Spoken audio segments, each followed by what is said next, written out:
My name is Alexandra, and from my earliest memories, I never fit the mold my family had prepared for me. The Wright family was built on a foundation of legal briefs, corporate mergers, and quiet, powerful tradition. My father, Thomas, was a senior partner at the prestigious law firm his grandfather founded. My mother, Clara, dedicated her life to managing our social standing and philanthropic endeavors. They envisioned a future for me filled with courtrooms and boardrooms.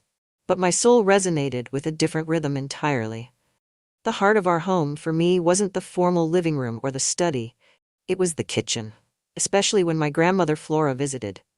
While my parents discussed stock markets and politics, Grandma Flora and I discussed the perfect crust for a pie and the secret to a light, airy genoise. She was my sanctuary, the one person who saw the magic in my flour-dusted hands. When she passed, she left me her most treasured possession. A thick, handwritten recipe book, its pages stained with memories and love. That book became my compass in a world that constantly tried to steer me off course. The final confrontation erupted on a chilly autumn evening during my 19th year. University application deadlines loomed, and the pressure at home was a constant, suffocating presence. I had secretly applied to the prestigious Culinary Institute of America, using money from a part-time job I'd kept hidden. My acceptance letter arrived the same day as my rejection from the business school my father had handpicked. With a heart pounding so hard I felt it in my throat, I placed both envelopes on the formal dining table. The silence that followed was heavier than any punishment. My mother's hand flew to her mouth. My father picked up the culinary letter, his face a cold mask of disbelief. "Explain this, Alexandra," he demanded, his voice dangerously low. I took a shaky breath. "I want to be a chef. This is the best school for it." His laugh was a short, harsh bark. "A chef? You want to be a glorified servant? This is not a career. It's a hobby for those who can afford it." "It's my life," I insisted, my voice gaining strength. Grandma Flora understood. "Your grandmother was a lovely woman with simple pleasures," my mother interjected, her tone pleading. "This is about your future, Alexandra, our family's reputation." The argument escalated into a storm of their disappointment and my defiance. Finally, my father stood, his chair screeching against the floor. "You choose this path, and you walk it alone. You are no daughter of mine. You will get nothing from us, not a cent, not a roof. You are on your own." The words were a final, brutal decree. I looked at their resolute, angry faces, turned and walked away from everything I had ever known. The reality of being truly alone was a brutal shock. I rented a tiny, grim room in a boarding house that smelled of despair and disinfectant. I found a job washing dishes at a loud, chaotic diner. My world shrank to the scalding water of the sink, the mountain of greasy plates, and the ache in my back and spirit. After my shifts, I would retreat to my room, exhausted, and open my grandmother's recipe book. It was my tether to a world where I was loved. I practiced on a single, wobbly hot plate, attempting her soups and sauces. I failed over and over. I scorched custards, created bread as dense as stone, and made cakes that slumped in the middle. Each failure was a whisper of my father's voice. "You'll never make it." But I would trace Grandma Flora's neat handwriting, her notes saying, "A pinch more love," and I would find the strength to try again. The loneliness was a physical weight, a constant hollow ache in my chest. I missed my younger sister, Gloria, with a fierceness that surprised me. I missed the comfort of my own bed. But returning home was not an option. I had to prove to myself most of all that I was not the failure they believed me to be. After a year of relentless struggle, a small crack of light appeared. The head cook at the diner, a gruff man named Frank, saw me trying to salvage a broken hollandaise sauce one night after closing. He grunted, "You're stubborn, kid. I'll give you that." A week later, when his prep cook quit in a rage, Frank shoved a knife toward me. "You want to cook? Prove it. Chop these onions, fine dice. Don't cry, it's a waste of salt." I moved from the dish pit to the prep station. It was a small step, but it felt like a monumental leap. I learned the rhythm of a professional kitchen, the speed, the precision, the controlled chaos. Frank was a tough, unforgiving teacher, but he was fair. He saw a flicker of genuine passion beneath my quiet exterior, and grudgingly began to nurture it. I started saving every penny I could, my dream of the Gilded Bun transforming from a faint fantasy into a tangible goal. I sketched layouts on napkins, imagining a warm, inviting space where people could find comfort in a perfect pastry and a cup of coffee. It was my beacon, my reason to endure the endless, exhausting days. My true turning point arrived wrapped in unexpected loss. The diner's owner sold the building, and we were all suddenly unemployed. On our last, somber day, I decided to bake one final thing for the staff. I made my grandmother's spiced honey and walnut cake, a recipe that required patience and precision. I poured all my grief and hope into it. A woman named Isabel, a food writer and a friend of Frank's, was at our goodbye gathering. She took one bite of the cake and her eyes widened in surprise. She found me in the kitchen. "Who made this?" she asked. I told her a little of my story, a young cook, inspired by her grandmother, now facing an uncertain future. The following week, her column featured a photo of my cake and an article titled, "A Taste of Legacy, the Young Chef Preserving Her Grandmother's Magic." She wrote about the soul in the food. The response was immediate and overwhelming. My cheap phone buzzed incessantly with calls from caterers, bloggers, and curious customers. Overnight, I was no longer an unemployed prep cook. I was a local sensation, a chef with a story. I decided to harness this unexpected momentum. Instead of seeking another restaurant job, I launched my own small catering business, officially naming it Gilded Bun Catering. I leaned into what made me different: the narrative behind the food. My menus weren't just lists of dishes, they were stories. A simple herb-roasted chicken became Grandmother Flora's Sunday roast with garden herbs and memories. A rich chocolate torte was Midnight Serenade torte, dark chocolate and a hint of orange. People weren't just hiring a caterer, they were buying an experience, a feeling of nostalgia and connection. The business exploded. Within months, I was catering intimate weddings, elegant dinner parties, and corporate events. I hired my first assistant, a recent culinary school graduate named Sophia. I moved out of the dismal boarding house and into a small, clean apartment with a real kitchen. For the first time since I'd left home, I wasn't just surviving. I was building. I was creating a life and a name for myself, one successful event at a time. Success, I learned, has its own relentless momentum. A well-known lifestyle influencer hired me for a lavish birthday party she was hosting. She posted a series of stunning, professionally shot photos of my food. Delicate, colorful canapes, a cheese board that looked like a harvest festival, and individual desserts that were miniature works of art. The post went viral, shared by tens of thousands. My website crashed under the traffic. My booking calendar filled for the next 8 months. I had to hire another assistant and rent a proper licensed commercial kitchen to keep up with the demand. The sterile, white-walled space felt like a cathedral of possibility. I painted one wall a warm, buttery yellow and hung a framed portrait of my grandmother. It was no longer just a kitchen, it was the heart of my growing empire.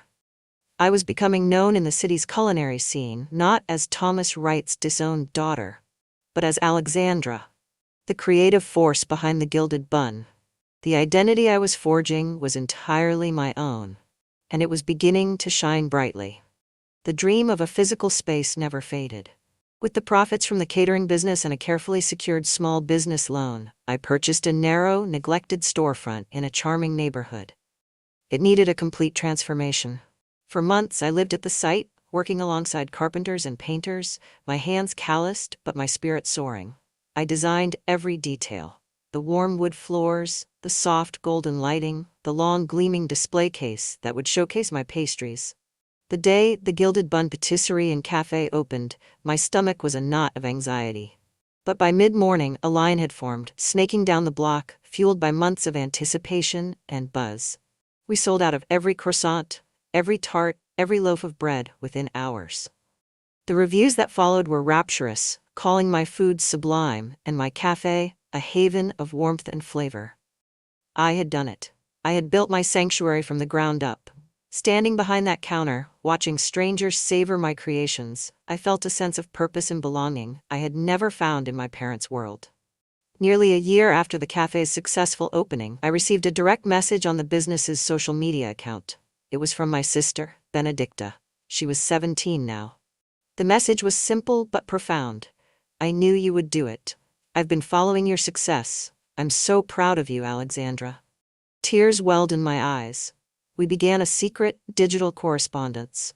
She would message me from school, telling me about her classes, her friends, the heavy, silent atmosphere that had settled over our family home since my departure. She confirmed that my name was never spoken. It was as if I had been erased from the family history. But she had kept the original food section article about me, carefully folded and hidden in her diary. She was my secret window into their world, and I was her escape. Our conversations were a bittersweet comfort, a fragile thread of hope connecting me to the family I had lost. The cafe's success led to an unexpected opportunity: a cookbook deal. A major publisher approached me, captivated by the story behind my food. I spent the next 6 months completely immersed in the project. The book, titled Flora's Legacy: Recipes and Stories from My Grandmother's Kitchen, was more than a collection of recipes. It was my heart on paper. I wrote about my grandmother's wisdom, about feeling like an outsider in my own family, and about the grueling but rewarding journey of building a life true to myself. The book became a national bestseller, resonating with people far beyond the food world. I embarked on a coast-to-coast book tour, doing signings, cooking demonstrations, and television interviews. Sitting in a green room before a major morning show, I looked at my reflection on the monitor. I was a published author, a successful entrepreneur, a respected chef. I had achieved a level of success my parents would have celebrated, had it been in their chosen fields. The fact that I had done it with butter, flour, and sheer willpower made the victory profoundly and uniquely satisfying. The financial stability from the book and the expanding brand allowed me to think bigger. I opened a second Gilded Bun location in the city's bustling downtown, and a third in a neighboring metropolitan area. I collaborated with a local artisan to create a line of Gilded Bun branded products: jams, preserves, and baking mixes, all based on my grandmother's beloved recipes. My face and my story were now on packaging in gourmet grocery stores across the region. I had built a small empire from a single, stubborn dream. I purchased a beautiful, sun-drenched loft apartment with a state-of-the-art kitchen that was my personal paradise. I had a vibrant social life, genuine friends, and the deep respect of my peers. Yet, in the quietest moments, a deep-seated loneliness would sometimes surface. Success was wonderful, but it couldn't completely fill the primal human need for family, for that unconditional connection. The holiday season was always the most difficult, a stark reminder of the empty chairs around my table. The phone call that shattered my carefully built world came on an utterly ordinary Tuesday afternoon. I was in my office above the original cafe, reviewing quarterly financial reports, when my personal phone rang. It was Benedicta. Her voice was choked with tears, laced with pure panic. "Alexandra, you have to come home. It's all falling apart." My heart plummeted. "Benedicta? What's wrong? Are you okay?" "It's not me," she sobbed. "It's the firm. Dad, he lost everything. Everything." As she spoke, the horrifying story unraveled. My father, in a desperate bid to expand the firm's influence and secure his own legacy, had invested a colossal amount of the firm's capital and a significant portion of his personal wealth into a seemingly revolutionary financial technology startup. It was all a sophisticated scam. The founders vanished, the company was a ghost, and the money was irretrievably gone. The clients, whose funds had been gambled and lost, were now suing for millions in damages. The banks were calling in their loans. The family home, the crown jewel of the Wright legacy for generations, had been used as collateral and was now days away from being seized. The impeccable, untouchable world my parents had so fiercely protected had imploded in a spectacular fireball of scandal and debt. I listened, stunned into silence, as Benedicta detailed the absolute totality of the disaster. The law firm of Wright & Sons, a name that had stood for unshakable integrity and stability for 3 generations, was not just bankrupt. It was a toxic ruin, its reputation in tatters. My father was facing not only financial annihilation but also potential disbarment and a barrage of devastating lawsuits. Their entire social circle, a network built meticulously over decades on the foundation of wealth and status, had evaporated overnight. Former friends and colleagues were not returning calls. The humiliation was absolute and public. My mother, whose entire identity was wrapped up in being Clara Wright, the elegant philanthropist and society wife, had retreated into a deep, debilitating depression, rarely leaving the confines of her bedroom. My father, the proud, unyielding patriarch I had known, was a hollowed-out shell of a man, sitting for hours in the dark of his study, surrounded by the physical remnants of his catastrophic failure. The very traditions and rigid rules they had valued over me had become the instruments of their utter destruction. "They don't know I'm calling you," Benedicta whispered, her voice trembling with the weight of her betrayal. "They're too proud, Alexandra. But they have nowhere else to turn. The bank is sending the final foreclosure notice tomorrow. They're going to be literally thrown out onto the street. You're the only one who can help now. You're the only one who has." She couldn't finish the sentence, but I knew what she meant. The only one who had real, tangible, liquid success. The only one with the resources to make a difference. A storm of conflicting emotions raged within me. A bitter, undeniable sense of poetic justice warred with a sharp, painful stab of pity. They had cast me out for pursuing a risky and unworthy path, and their safe, prestigious path had led them to the brink of utter ruin. But beneath the cold vindication was a deep, aching sorrow. They were still my parents. The mental image of my mother, always so composed and proper, being physically removed from her home by bailiffs was utterly horrifying. "What do you need me to do, Benedicta?" I asked, my voice quiet and unnaturally steady. "They need money," she said bluntly, the words stark and simple. "A massive amount, enough to pay off the most aggressive creditors and stop the foreclosure immediately, just to buy a little time. Maybe you could talk to them? Maybe you could help?" I stood up and walked to the large window of my office, looking down at my thriving cafe. My employees moved with cheerful efficiency. Customers lingered over coffee and pastries, smiling and laughing. This was my world, a world I had built with my own two hands, with passion and perseverance. Now, the world that had so decisively rejected me was begging for entry, for a lifeline. I knew a simple loan would be a temporary bandage on a fatal wound. It would also be an insult, a way for them to maintain a shred of power over the situation.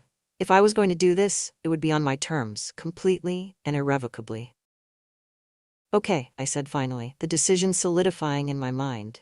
"Tell them to come to the original cafe, tomorrow, 3 o'clock sharp. They need to come to me."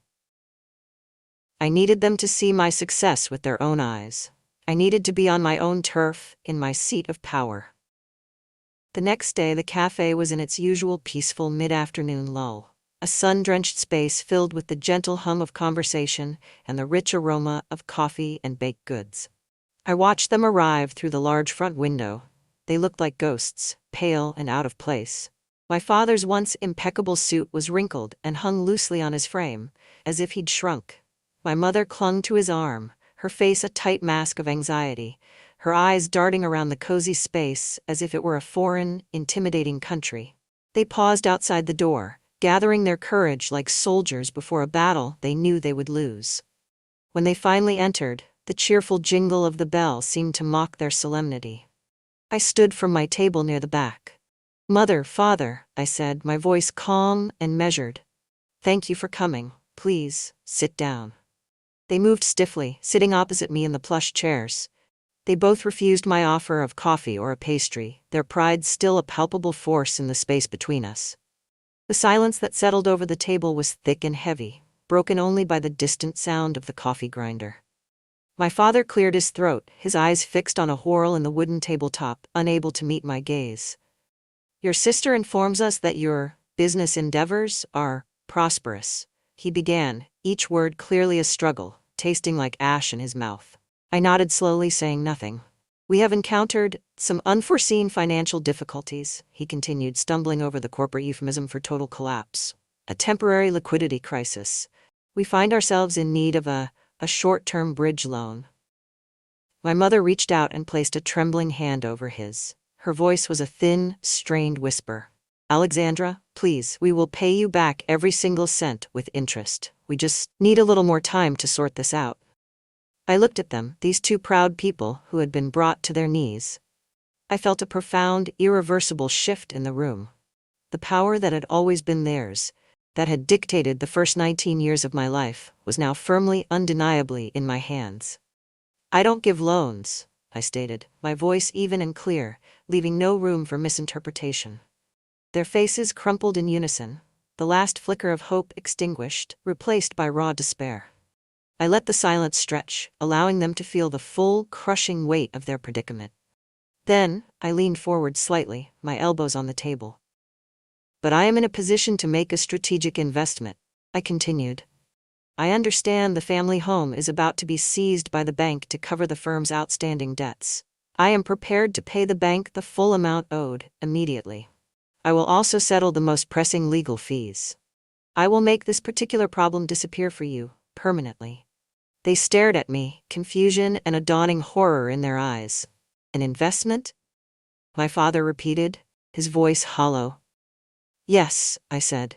"In exchange for the deed to the house, I will buy it.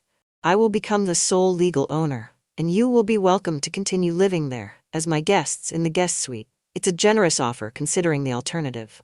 The proposal landed between us like a physical blow. My mother gasped softly, her hand flying to her mouth as if to stifle a cry. My father's face turned a sickly shade of gray, all the blood draining away. You want to buy our home?" he whispered, the words barely audible, laden with a pain I could almost touch. "You want to make us tenants? Paupers in our own house?" His voice cracked on the last word. "It's a choice," I said, my tone softening just a fraction, though my resolve remained absolute. "The bank takes it next week, and you have nothing. No home, no assets, nothing but the clothes on your backs. Or you accept my offer, and you have a beautiful, debt-free roof over your heads for the rest of your lives, with no financial burden. The choice is entirely yours." I could see the violent internal war in his eyes, the immense, towering pride that had defined his entire life, fighting a losing battle against the cold, hard, brutal reality of their situation. He looked at my mother, at her tear-streaked, terrified face, and I saw the exact moment the fight drained out of him. His shoulders slumped in total, absolute surrender. He gave a single defeated nod, his eyes closing briefly. "We accept," he breathed, the two words sounding like a death sentence. The legal transfer was handled with swift, impersonal efficiency by my lawyer. I wrote a check for an amount that would have been unimaginable to me just a few years prior, a sum that represented the fruits of my relentless labor. The historic Wright family home, a symbol of generations of tradition, power, and success, now legally belonged to me, Alexandra, the disowned baker. The day the papers were finalized, I drove to the house alone. I stood on the sprawling, familiar front porch, the new, modern key feeling alien and significant in my hand. I unlocked the heavy, ornate front door and stepped inside. The air in the grand foyer was still and heavy, saturated with the scent of old polish and profound regret. My parents were in the formal living room, sitting rigidly on the edge of a velvet sofa, as if they were waiting for a verdict from a judge. "It's done," I said quietly, my voice echoing slightly in the vast space. "The guest suite is prepared for you. I've had it freshly painted and furnished. You can move your things in whenever you're ready." My father merely nodded, his eyes vacant and fixed on the floor. My mother murmured a quiet, almost inaudible thank you that seemed to cost her every ounce of her remaining dignity. They were now permanent residents in the museum of their former life, and I was the new director. Merely owning the house was not the endgame for me. I had no intention of letting it remain a cold, mournful monument to a failed past. I had a new, vibrant vision for it. The house was far too large for two people, and its formal, opulent rooms had always felt more like a stage set for a performance than a real home. I decided to fully integrate it into my brand, to inject it with new life and purpose. I hired a brilliant, empathetic designer and a practical architect. Together, we began a transformation. The formal dining room, which had hosted countless stiff, joyless dinners throughout my childhood, was converted into an elegant, intimate, private dining room for Gilded Bun, available for exclusive, high-end bookings. The grand ballroom, where I had been forced to wear a scratchy tuxedo and make polite, empty conversation with my parents' stuffy acquaintances, was meticulously redesigned into a breathtaking wedding and event venue, which I named the Gilded Ballroom at Wright Manor. The symbolism was potent, powerful, and entirely intentional. I was not just preserving the family legacy, I was redeeming it, transforming it into something that reflected my own core values of warmth, genuine celebration, and inclusive community. Gilded Bun Manor became the instant talk of the city, then the region. The story of the disowned son who bought his family's estate and transformed it into a stunningly successful business was irresistible press. The venue was booked solid for the first 18 months, with a long waiting list. The revenue it generated quickly began to repay my initial investment and then some. One evening, I was in the manor's new, large, commercial-grade kitchen, a significant addition I'd built onto the back of the house, testing a new chocolate soufflé recipe for an upcoming wedding. My father walked in quietly. He stood for a long moment, silently watching me whisk the egg whites into stiff, glossy peaks. The Wilkins event is this Saturday," he said, his voice awkward, breaking the silence. "They seem very pleased with the proposed menu." I nodded, continuing my work. He hesitated, then took a tentative step closer. "You have a real talent for this, Alexandra, a genuine gift." He paused, gathering his courage, the words clearly difficult to form. "Your mother and we were wrong. I was wrong, to not see it, to not support you. I am truly sorry." The apology was clumsy, long overdue, and utterly real. He turned and left the kitchen before I could formulate a response, the words hanging in the air between us, slowly beginning to heal a wound I had thought would remain open forever. I did not give them back the deed to the house. That was never the objective. Instead, I offered them something far more valuable, a renewed sense of purpose and dignity.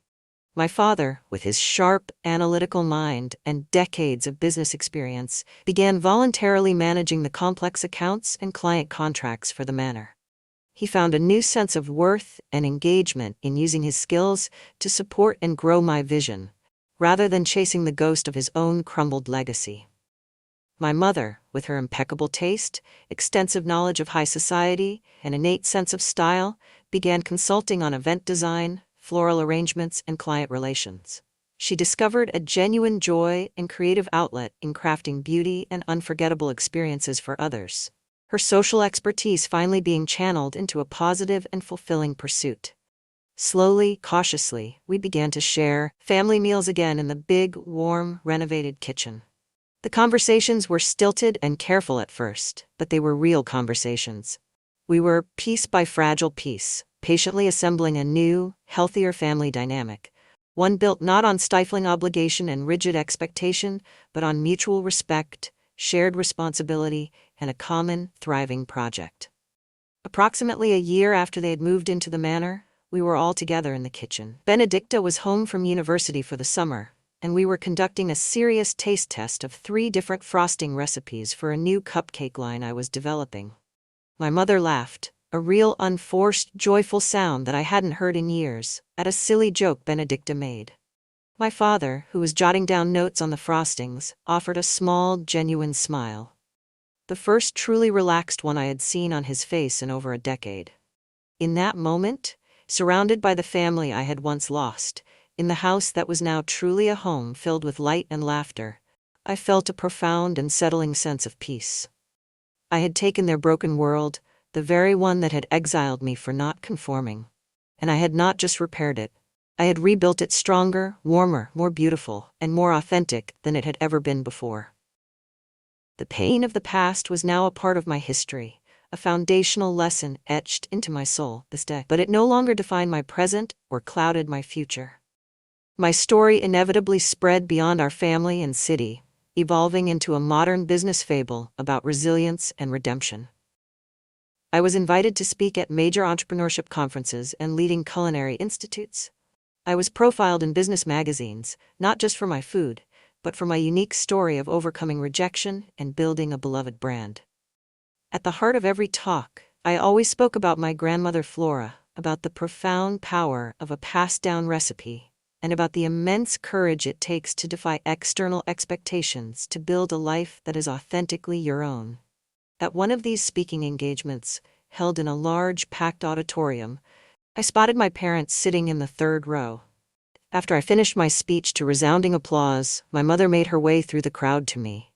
She hugged me, tightly and without reservation. "I am so incredibly proud of you, Alexandra," she whispered, her voice thick with authentic emotion. "Not just for all your success, but for the compassionate, resilient woman you are. You were strong enough for all of us. In that moment, every last remaining ounce of bitterness and resentment finally melted away. The circle was complete. The rift healed not by forgetting the past, but by transcending it together. If you are reading this, feeling trapped in a life that feels like an ill-fitting suit, please hear me. Your passion, that quiet, persistent voice inside you, is not a mistake or a frivolous distraction. It is your most accurate compass. It might point in a direction that seems frightening, foolish, or impractical to those around you. They might bombard you with warnings to be practical, to be safe, to follow the well-worn, predictable path. But I am here to tell you that the most breathtaking destinations, the most fulfilling lives, are almost always found by those brave enough to venture off the map. Nurture your unique talent in secret if you must. Practice it with relentless dedication and love. Let their doubt be the wind at your back, pushing you forward, not the wall that blocks your way. The world will try relentlessly to convince you to be a perfect copy of everyone else. Do not listen. Your unique spirit, your singular gift, is your greatest power. The day will inevitably come when the so-called safe paths others insisted upon will crack and crumble, and they will look in desperation toward the one who dared to walk a different, truer way. They will need the very magic, the very skill they once mocked. And when that day comes, you will be ready. You will be standing tall and firm in a world you built with your own hands and heart, strong, skilled, and finally, completely and gloriously free. Your time is coming. Be ready.